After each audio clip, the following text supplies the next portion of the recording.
अस्सलाम वालेकुम जी, welcome back to my channel. I hope you all are doing well and great. आज हम ENG 503 का लेसन 32 जो है वो कवर करेंगे।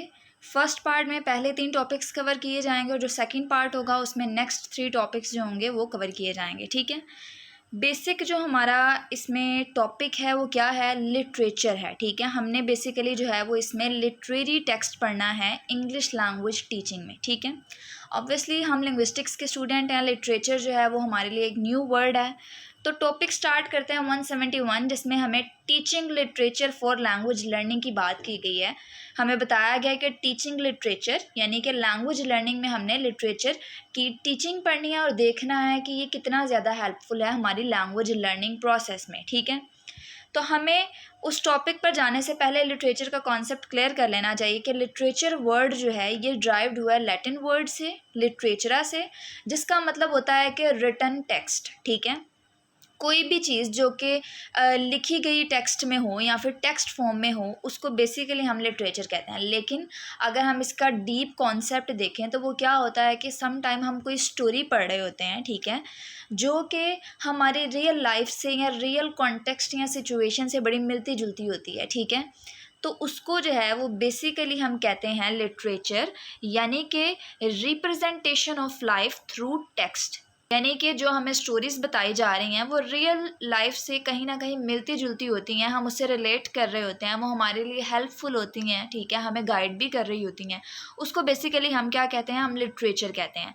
साथ ही साथ अगर हम लिटरेचर के फंक्शन देखें तो वो क्या होता है कि ये जो है वो हमें प्रोवाइड करता है एस्थेटिक प्लेयर। क्योंकि लिटरेचर जो होता है वो किस किस फॉर्म में हो सकता है, वो ऐसे आ सकते हैं, हमारे पास प्रोस आ सकते हैं, ठीक है, पोइट्री आ सकती है, नोवेल आ सकता है, ड्रामा आ सकता है। ठीक है, तो ये कितनी सारी कैटेगरीज हैं जो कि हमें बेसिकली लिटरेचर के बारे में बताती हैं। ठीक है, तो आप जो है वो जस्ट ये नहीं कह सकते कि ये सिर्फ रिटन फॉर्म में होता है। ठीक है, डिफरेंट लिंग्विस्ट जो हैं और डिफरेंट लोगों ने डिफरेंट पॉइंट ऑफ व्यूज़ पेश किए हैं। ठीक है, तो बेसिकली अगर आप खुद भी समझे तो आप कोई टेक्स्ट पढ़ते हैं, ठीक है, सम टाइम आप उसको मूवीज़ की फॉर्म में देख रहे होते हैं, सम टाइम आप उसको ड्रामास की फॉर्म में देख रहे होते हैं, पोइट्री में देख रहे होते हैं। पोइट्री में बाज़ औक़ात पोइट्री को सॉन्ग की फॉर्म में बताया होता है। ठीक है, बाज़ औक़ात उसमें कोई रिदम सा यूज़ किया होता है, तो डिफरेंट वे से हमें जो है वो बताया जा रहा होता है। ये सारी चीज़ें क्या होती हैं, लिटरेचर होती हैं। आपने इसमें कंफ्यूज नहीं होना कि जस्ट ये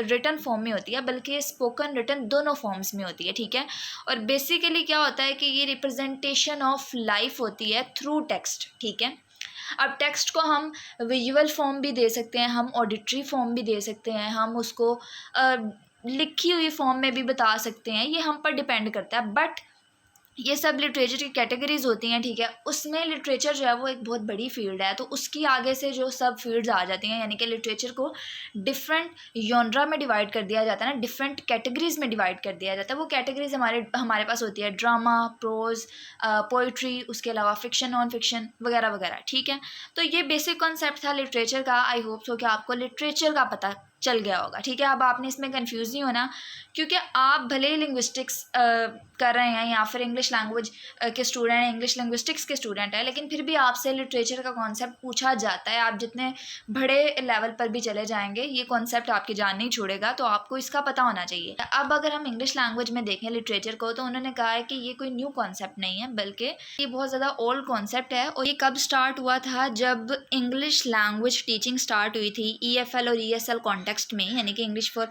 foreign language second language purpose के लिए जब सिखाई जाती थी, तो तब जो है वो लिटरेचर आया इसमें। ठीक है, तो इस तरह से लिटरेचर जो है वो इमर्ज हुआ था। ठीक है, उसके अलावा उन्होंने बताया कि जो वर्क है लिटरेचर का, that delight to readers of a language should also be naturally suitable material in the teaching of the language itself. अब ये लाइंस देखने में थोड़ी सी हार्ड लग रही हैं, लेकिन इसका क्या मतलब है कि कुछ लोगों का, ठीक है, कुछ लोगों का मानना ये था, उनका बिलीव ये था कि इस टेक्स्ट को इंट्रोड्यूस करना यंग लर्नर तक जो है वो ज़्यादा सुटेबल ऑप्शन है। क्यों? क्योंकि ये जो है वो लर्नर को कुछ एक्साइटमेंट टाइप चीज़ देती है। ठीक है, उनको डिलाइट और फन का जो एक फैक्टर होता है वो उनको प्रोवाइड करता है, जो कि स्टूडेंट्स के अंदर क्रिएटिव स्किल डेवलप करता है। ठीक है, तो एक तरह से ये प्रमोट करना अच्छी बात थी। साथ ही उन्होंने बताया कि यूज़ ऑफ लिटरेचर जो है वो क्या करता है, वो हेल्प करता है क्या करने में, प्रमोट करने में, टीचिंग फॉर एकेडमिक और ऑक्यूपेशनल पर्पसेस, यानी कि इन सारे पर्पसेस के लिए जो है वो टीचिंग को प्रमोट करता है। उसके अलावा क्या होता है कि जब हम रीडिंग करते हैं, ठीक है, तो इससे हमारी रीडिंग प्रोफिशेंसी हमें हासिल हो रही होती है। फॉर एग्जांपल हम नॉवेल्स पढ़ते हैं इंग्लिश में, ठीक है, उसके अलावा डिफरेंट चीज़ों को हम इंग्लिश में पढ़ रहे होते हैं, तो ये हमारे लिए बहुत ज़्यादा हेल्पफुल होता है, ये हमें रीडिंग एबिलिटी पैदा करता है, ठीक है। उसके अलावा उन्होंने बताया है कि इसी तरह ये कंट्रीब्यूट करता है इंग्लिश फॉर एकेडमिक पर्पज़ और फॉर स्पेसिफिक पर्पज़, उनमें भी जो है वो लिटरेचर काफ़ी ज़्यादा यूज़ किया जाता है, ठीक है, इन गोल्स को अचीव करने के लिए। उसके अलावा ये एम्पावर करता है स्टूडेंट्स को कि वो जो है वो इंटरेक्ट कर सके टेक्स्ट को, और डीपर अंडरस्टैंडिंग होती है स्टूडेंट्स की, और वो जो है वो टेक्स्ट को कॉम्प्रीहेंड करने की कोशिश करते हैं, उसको एनालाइज करने की कोशिश करते हैं। बाकी क्या होता है कि स्टूडेंट का इंटरेस्ट डेवलप होता है, ठीक है। तो ये सारी चीज़ें मैंने यहाँ हाईलाइट की थी। अब लास्ट पर जो चीज़ मैंने अंडरलाइन की है ना, उसको आप गौर से देखें, उसमें से आपको क्विज आ सकता है। अब उन्होंने बताया है कि इंग्लिश लिटरेचर जो है वो इंग्लिश लैंग्वेज लर्निंग में स्टार्ट हुआ था, ठीक है। लिटरेचर के अगेंस्ट जो है वो कुछ आर्ग्यूमेंट्स हैं, ठीक है, जो कि पैदा हुए थे, किस वजह से पैदा हुए थे, जब कम्युनिकेटिव लैंग्वेज पर ज़्यादा एम्फसाइज किया गया था, ठीक है। तो तब क्या हुए थे कि कुछ आर्ग्यूमेंट्स जो है वो अगेंस्ट लिटरेरी टेक्स्ट पैदा हुए थे। ग्लोबलाइजेशन और इंटरनेशनल ट्रेड, यानी कि इन सब पर्पसेस के लिए उन्हें लगा था कि कम्युनिकेटिव लैंग्वेज होनी चाहिए, एक सिंगल लैंग्वेज होनी चाहिए, जबकि लिटरेचर जो है वो एक तरह से एक ओल्ड टेक्स्ट है, या फिर आप कह सकते हैं क्लासिकल टेक्स्ट है, और साथ ही वो बता रहे हैं कि ये रिप्रेजेंट करता है पार्टिकुलर लैंग्वेज को। लिटरेचर जो होता है, अगर तो वो इंग्लिश लैंग्वेज में है तो वो इंग्लिश कॉन्टेक्स्ट को बताएगा, ठीक है, उसके कल्चर को शो करेगा, जो कि सेकंड लैंग्वेज लर्नर जो कि इंग्लिश का as a second language use कर रहे हैं, उनके लिए एक कॉम्प्लेक्स टास्क हो सकता है, ठीक है। यहाँ पर मिलियू वर्ड यूज़ किया जा रहा है, कल्चरल मिलियू, ये असल में मिलियू जो है वो माहौल को कहते हैं, ठीक है। तो यहाँ बेसिकली यही बताया गया था कि एक तरह से एक आर्ग्यूमेंट आ गया था अगेंस्ट लिटरेरी टेक्स्ट, ठीक है। उसके अलावा टॉपिक 172 जिसमें बताए गए हैं reasons to apply literature to ESL teach, यानी कि कुछ रीजंस देख लेते हैं जिनकी बुनियाद पर लिटरेचर को इंट्रोड्यूस्ड करवाना चाहिए इन लैंग्वेज क्लासरूम्स, ठीक है। फर्स्टली वो क्या कह रहे हैं कि लिटरेचर इज़ कंसीडर्ड वैल्यूएबल और ऑथेंटिक मटेरियल, यानी कि हम कह सकते हैं कि ये कंसीडर किया जाता है एज अ वैल्यूएबल और ऑथेंटिक मटेरियल, क्योंकि ये वेरियस पर्पसेस जो होते हैं, जो हमारी लाइफ से रेलेवेंट होते हैं, उनके बारे में इंफॉर्मेशन प्रोवाइड कर रहा होता है। ये हमें कॉली और स्लेटर जो था उसने बताया था।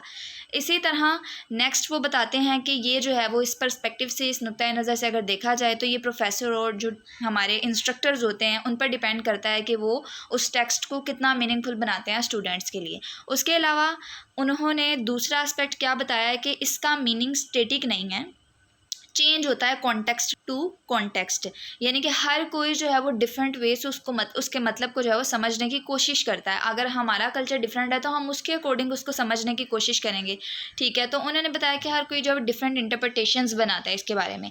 सेकेंड और मोस्ट इंपॉर्टेंट पॉइंट उन्होंने क्या बताया कि लिटरेचर ऑफर करता है कल्चरल और लैंग्वेज एनरिचमेंट, यानी कि ये जो है वो हमें डिफरेंट कल्चर्स की जो है वो इन्फॉर्मेशन प्रोवाइड करता है, हमें बहुत सारी इन्फॉर्मेशन मिलती है डिफरेंट कल्चर्स के तरीक़ों की। उसके अलावा लैंग्वेज एनरिचमेंट होती है, हम नई वोकैबलरी सीखते हैं, ठीक है। उसके अलावा यहाँ पर बताया गया है टू कोली और स्लेटर, उसने फिर एक और पॉइंट बताया था कि one can affirm that a literary piece even with a wide range of new vocabulary and language features mostly only understood by natives would develop on the students' ability to make inferences from linguistic clues and deduce meaning from context।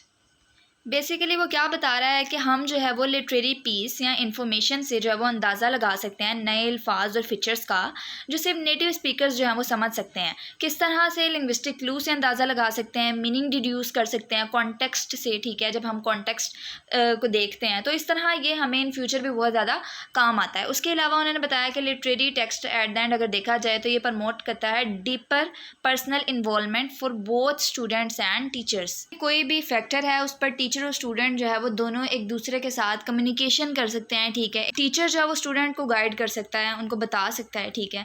तो different way से जो है वो बताना चाह रहे हैं कि इसके एडवांटेजेस भी हैं, ठीक है। उसके अलावा वेन जो था उसने 6 की रीजंस बताए थे लिटरेचर के कि ये प्रोवाइड करता है मीनिंगफुल कॉन्टेक्स्ट। उसके अलावा ये इन्वॉल्व होता है रेंज ऑफ वोकैबुलरी। उसके अलावा इन्हेंस करता है क्रिएटिविटी, डेवलप करता है कल्चरल अवेयरनेस, डिफरेंट कल्चर्स की इन्फॉर्मेशन, इनकरेज करता है क्रिटिकल थिंकिंग, जैसे कि मैंने आपको बताया कि हम में एक तरह से सोचने की सलाहियत पैदा होती है, और साथ ही साथ उन्होंने बताया कि it is in line with CLT यानी कि communicative language teaching.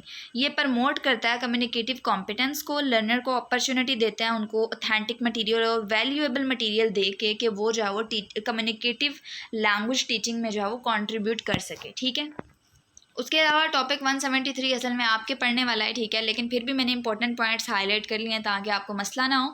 For selecting suitable literary text, यानी कि यहाँ पर लिटरेरी टेक्स्ट को सिलेक्ट करने के लिए कुछ क्राइटेरिया बताया गया है। वो क्राइटेरिया क्या है? पहले तो वो बता रहे हैं कि अगर तो आप लिटरेरी टेक्स्ट चूज़ कर रहे हैं, ठीक है, तो आपको जो है वो उसके ऊपर एक अटेंशन देनी होगी, ठीक है, केयरफुली सिलेक्शन करनी होगी।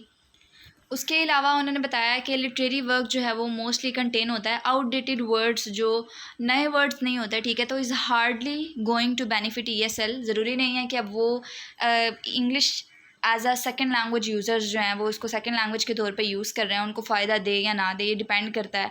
ठीक है, जो आउटडेटेड वर्ड्स होते हैं, ठीक है, वो आपकी कम्युनिकेशन को, जो आप लैंग्वेज यूज़ कर रहे होते हैं, उसको थोड़ा सा ओल्ड फैशन बना देते हैं। ठीक है, तो ये एक नेगेटिव फैक्टर है। उसके अलावा उन्होंने बताया है कि textual matter that is over simplified, बहुत ज़्यादा सिंप्लीफाइड होना चाहिए। दोबारा उन्होंने बताया कि if literary text with cultural complexity are selected, तो ये क्या होगा कि स्टूडेंट्स के लिए थोड़ा सा डिफ़िकल्ट हो जाएगा, प्रॉब्लम्स पैदा कर सकता है। ठीक है, उसके अलावा उन्होंने एक एग्जांपल दी है, ठीक है, आप उसको इग्नोर कर सकते हैं। लास्ट पर उन्होंने क्या बताया है कि कुछ पोटेंशियल इंटरेस्ट होना चाहिए स्टूडेंट्स के लिए, इसलिए टीचर्स को चाहिए कि ऐसा मटेरियल चूज़ करें जिनमें थोड़ा सा पोटेंशियल इंटरेस्ट हो स्टूडेंट्स के लिए। उसके अलावा select test should allow students to develop critical appreciation of the craft, यानी कि कोई स्किल जो होता है, and aesthetic of language. Aesthetics basically क्या होता है? एस्थेटिक जो होता है वो बेसिकली हमारी इनर प्लेयर होती है, ठीक है, वो इमोशंस में भी हो सकती है, ठीक है, डिफरेंट फॉर्म्स में हो सकता है, बट इनर प्लेयर होती है जिसे हमें सेटिस्फेक्शन मिल रही होती है। ठीक है, तो ये स्टूडेंट्स को अलो करता है कि वो डेवलप कर सकें, डिफरेंट स्किल डेवलप कर सकें। उसके अलावा लैंग्वेज के लिए इनर थिंकिंग हो, या फिर लैंग्वेज के लिए क्रिटिकल थिंकिंग हो उनके पास। ठीक है, यानी कि बेसिकली जो है वो क्रिएटिव वर्क है। उसके अलावा range of text should ideally include traditional and contemporary text, contemporary issues भी हाईलाइट होने चाहिए। उसके अलावा ट्रेडिशन से रेलेवेंट भी इंफॉर्मेशन होनी चाहिए। उसके अलावा उन्होंने बताया कि जो है ये वर्क हम प्रिंट और नॉन प्रिंट दोनों फॉर्म्स में जो है वो कंडक्ट कर सकते हैं, तो इसलिए कंडक्ट जो है वो होने चाहिए। तो ये बेसिक सी चीज़ें थी, ठीक है, आपको इसके बारे में इंफॉर्मेशन होनी चाहिए। थोड़ा बहुत इससे पूछा जाता है, लिटरेचर का आपको बेसिक मतलब पता होना चाहिए, बाकी चीज़ें इजी हैं। आई होप सो कि आपको लेक्चर की समझ आई होगी। मिलते हैं नेक्स्ट लेक्चर में। अगर चैनल को सब्सक्राइब नहीं किया तो सब्सक्राइब कर लें। दुआ में याद रखिएगा। अल्लाह हाफिज़।